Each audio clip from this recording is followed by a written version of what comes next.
আমি একটু ম্যাগি বানাবো আর দেবো এটার মধ্যে, এটা সসেস আছে, পেঁয়াজ কুচি, টমেটো কুচি, লঙ্কা কুচি দিয়ে একটা ডিম দেবো, দিয়ে আমি দেখাচ্ছি রেসিপিটা।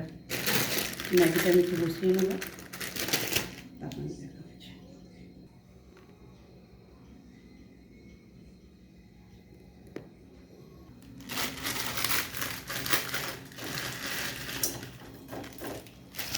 ম্যাগিটা আমি একটু অল্প করে জল দিচ্ছি, বেশি জল দিলে পাতলা হয়ে যাবে।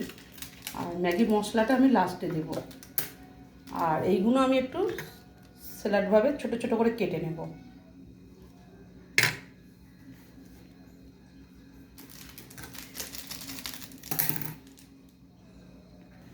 এই যে সসেসটা আমি ছোটো ছোটো করে কেটে নিয়েছি, কারণ এরকম ছোটো ছোটো করে কাটা থাকলে এটা ভালো হবে।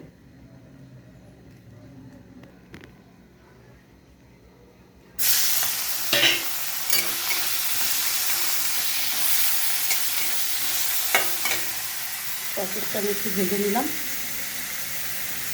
কারণ মাথা বন্ধ করবে। আর ডিমটা দেবো বলেছিলাম, ডিমটা আর খেতে ইচ্ছা করছে না, প্রেশার হাই তো, ডিমটা আর দেবো না।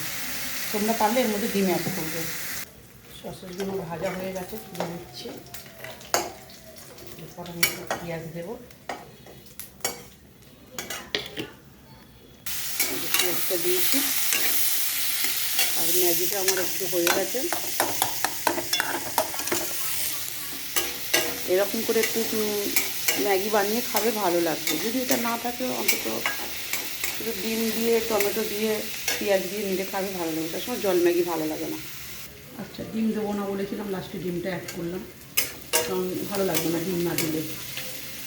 ঠিক আছে, একদিন খাবো, কী আছে। ঠিক আছে, আমি আস্তে আস্তে টমেটো আর লঙ্কাটা দিয়ে দিলাম। এবার সব আস্তে আস্তে অ্যাড করবো।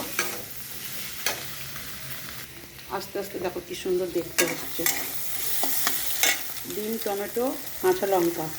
এবার সসেসটা দেবো, ম্যাগিটা দেবো, দিয়ে দেখাচ্ছি। আর ম্যাগিতে যে মশলাটা ছিল আমি ওটাই দিচ্ছি, একটাই দিলে হয়ে যাবে। বাচ্চারা যখন খাবে তখন এর মধ্যে লঙ্কাটা না দিয়ে বাকি সব কিছুই অ্যাড করে দিলেই হবে।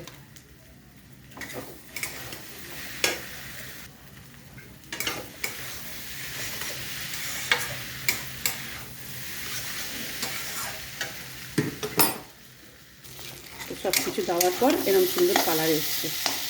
হলুদ দেওয়ার দরকার নেই, শুধু নুন দিলেই হবে। নুন আর ম্যাগির মশলাটা দিলেই এত সুন্দর কালার। ম্যাগিটা আমার বানানো হয়ে গেছে, দেখো কেমন সুন্দর কালার হয়েছে।